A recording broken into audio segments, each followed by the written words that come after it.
Assalamualaikum warahmatullahi wabarakatuh. Selamat pagi anak-anak. Mari sebelum kita mulai pelajaran fikih bab bersuci dari haid, kita mulai dengan membaca Iqra'u raditu billahi robba marrotan. Raditu billahi robba wabil islami dina wabi muhammadin nabiyya wa rasula. Robbi zidni ilma warzuqni fahma. Amin ya robbal alamin. Pelajaran bab bersuci dari haid. Anak-anak, kalian tahu apa itu haid?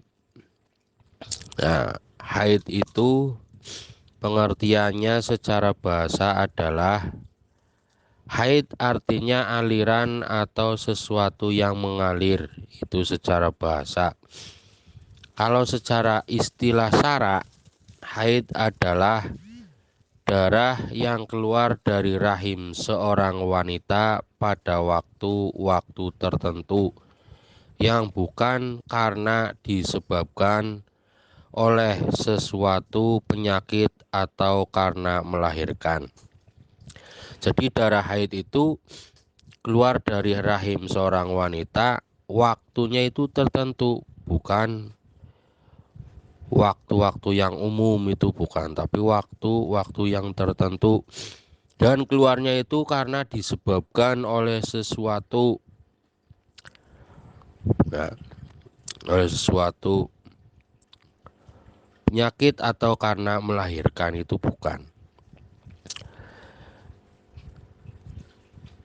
Terus waktu terjadinya haid minimal sehari semalam, 1 hari 1 malam itu paling sedikit. Umumnya haid terjadi selama 6 sampai 7 hari. Itu umumnya, berarti 1 minggu. Maksimal lamanya waktu haid adalah 15 hari 15 malam, berarti setengah bulan. Nah, waktu minimal suci antara 2 haid adalah 15 hari 15 malam.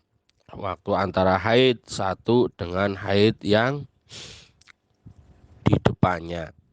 Kalau selain itu, usia wanita yang sedang haid minimal 9 tahun. Dari mulai 9 tahun sampai ia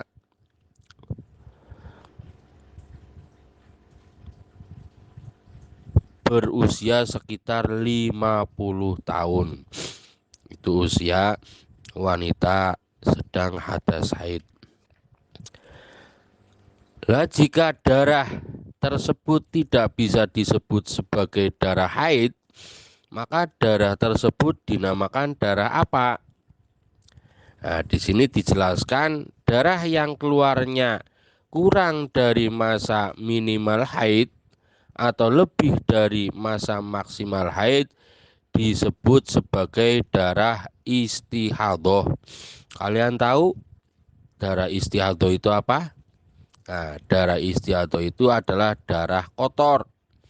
Darah yang keluar dari kemaluan wanita di luar kebiasaan haidnya atau di luar waktu haid, serta bukan disebabkan karena melahirkan. Nah, keluarnya itu melebihi dari jangka waktu haid dan bukan karena melahirkan. Nah, bahwa istiadah terjadi dalam kondisi apa? 1. Darah keluar dalam waktu kurang dari 24 jam. Itu 24 jam itu keluar terus ya, tanpa berhenti. Nah, itu dinamakan darah istihadhah. Yang kedua, darah keluar dari waktu lebih dari 15 hari 15 malam. Kalau haid paling banyak itu setengah bulan, kalau melebihi sampai setengah bulan berarti dinamakan darah istihadah. Yang ketiga, darah keluar sebelum 15 hari dari masa suci haid sebelumnya. Nah, umumnya itu 15 hari kalau haid, tapi ini darah istihadah keluarnya belum sampai 15 hari sudah berhenti, maka itu dinamakan darah istihadah. Yang terakhir yaitu hal-hal yang dilarang bagi perempuan yang sedang haid. Nah, seorang wanita yang sedang haid dikatakan berhadas besar. Adapun yang dilarang bagi perempuan yang sedang haid antara lain yang pertama sholat. Perempuan yang sedang hadas haid itu dilarang sholat, baik itu sholat fardu maupun sholat sunnah.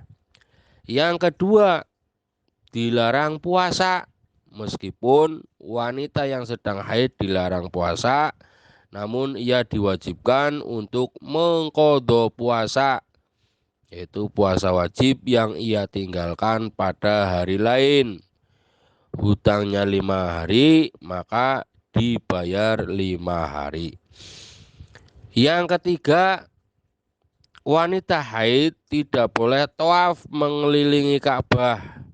Meskipun dilarang melaksanakan tawaf, namun wanita yang sedang haid diperbolehkan melaksanakan rangkaian haji yang lain seperti wukuf, sa'i, ya, berjalan. Terus wukuf itu berarti menempat di Arafah, melempar jumroh batu, dan lain sebagainya. Yang keempat adalah menyentuh mushaf, memegang Al-Quran atau lembarannya, dan membaca Al-Quran itu dilarang.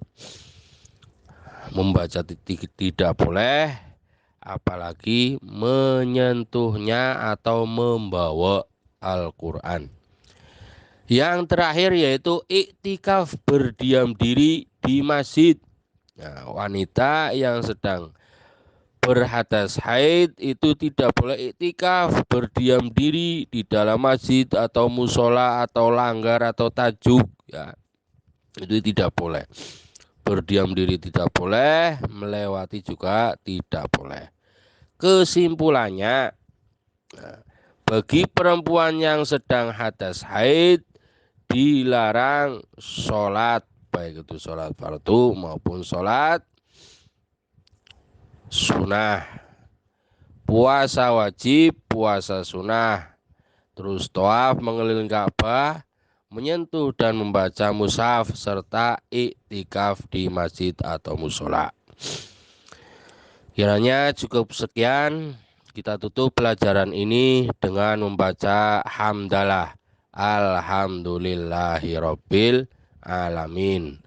Akhirul kalam. Wassalamualaikum warahmatullahi wabarakatuh.